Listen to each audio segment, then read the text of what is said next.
नालायक बेटा। बेटा, हमारा एक्सीडेंट हो गया है। मुझे ज़्यादा चोट नहीं आई है, पर तेरी माँ की हालत ख़राब है। कुछ पैसों की ज़रूरत है और तेरी माँ को खून चढ़ाना है। 62 साल के राघव जी ने अपने बड़े बेटे से फ़ोन पर कहा, पापा, मैं बहुत व्यस्त हूँ आजकल। मेरा आना नहीं हो सकेगा। मुझे विदेश में नौकरी का पैकेज मिला है तो उसी की तैयारी कर रहा हूँ। आपका भी तो यही सपना था न, इसलिए हाथ भी तंग चल रहा है। पैसे की व्यवस्था कर लीजिए, मैं बाद में दे दूंगा। उनके बड़े बेटे इंजीनियर बेटे ने जवाब दिया। उन्होंने अपने दूसरे डॉक्टर बेटे को फ़ोन किया, पर उसने भी आने से मना कर दिया। उसने अपनी ससुराल में शादी में जाना था। हाँ, इतना ज़रूर कहा कि पैसों की चिंता मत कीजिए, मैं भिजवा दूंगा। यह अलग बात है कि उसने कभी पैसे भिजवाए नहीं। उन्होंने बहुत मायूसी से फ़ोन रख दिया। अब उस नालायक बेटे को फ़ोन करके क्या फ़ायदा।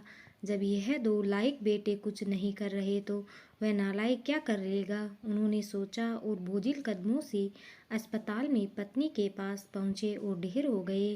पुरानी बातें याद आने लगेगी। राघव जी स्कूल में शिक्षक थे। उनके 3 बेटे और एक बेटी थी। बड़ा इंजीनियर और मंझला डॉक्टर था। दोनों की शादी बड़े घराने में हुई थी। दोनों अपनी पत्नियों के साथ अलग अलग शहरों में रहते थे। बेटी की शादी भी उन्होंने खूब धूमधाम से की थी।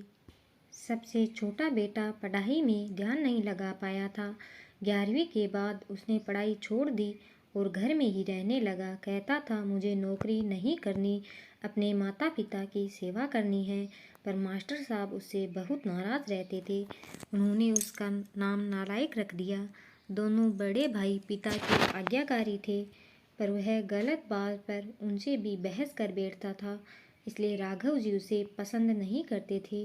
जब राघव जी रिटायर हुए तो जमा पूंजी कुछ भी नहीं थी। सारी बचत दोनों बेटों की उच्च शिक्षा और बेटी की शादी में खर्च हो गई थी।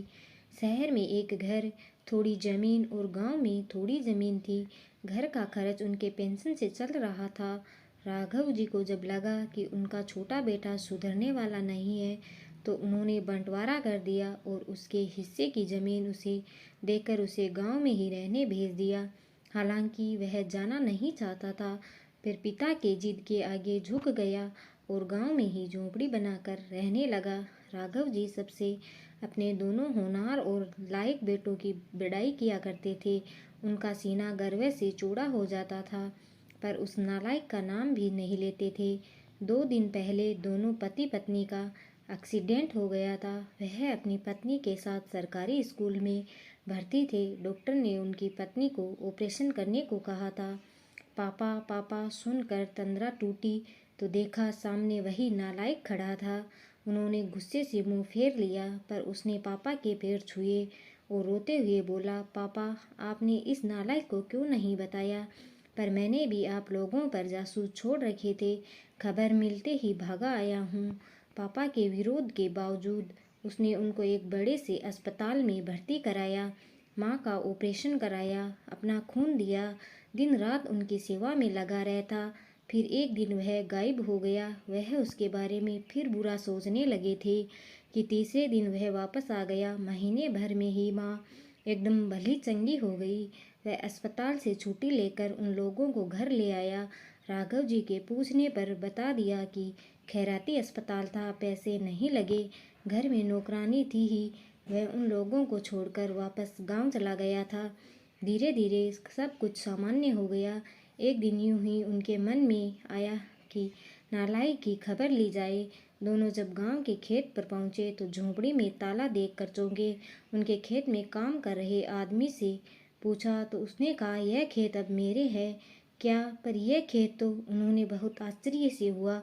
हाँ, उसकी माँ की तबीयत बहुत खराब थी तो उसने अपने सारे खेत बेच दिए। वह रोजी रोटी के तलाश में दूसरे शहर चला गया। बस यह झोंपड़ी रह गई है, यह रही उसकी चाबी, उस आदमी ने कहा। वह झोंपड़ी में दाखिल हुए तो उस पर बस उस नालायक की याद आ गई। टेबल पर पड़ा लिफाफा खोल कर देखा तो उसमें रखा अस्पताल का 9 लाख बिल उनके मुंह चिढ़ाने लगा।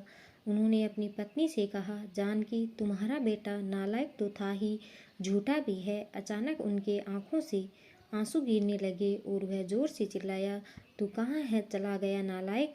अपने पापा को छोड़कर एक बार वापस आ जा, फिर मैं तुझे कहीं नहीं जाने दूंगा। उनकी पत्नी के आंसू भी गिरते जा रहे थे और राघव जी को बस इंतजार था उसे अपने नालायक बेटे को अपने गले से लगाने का। सचमुच वह बहुत नालायक था वह। दोस्तों, आपको ये कहानी कैसी लगी कमेंट करके ज़रूर बताएं। धन्यवाद।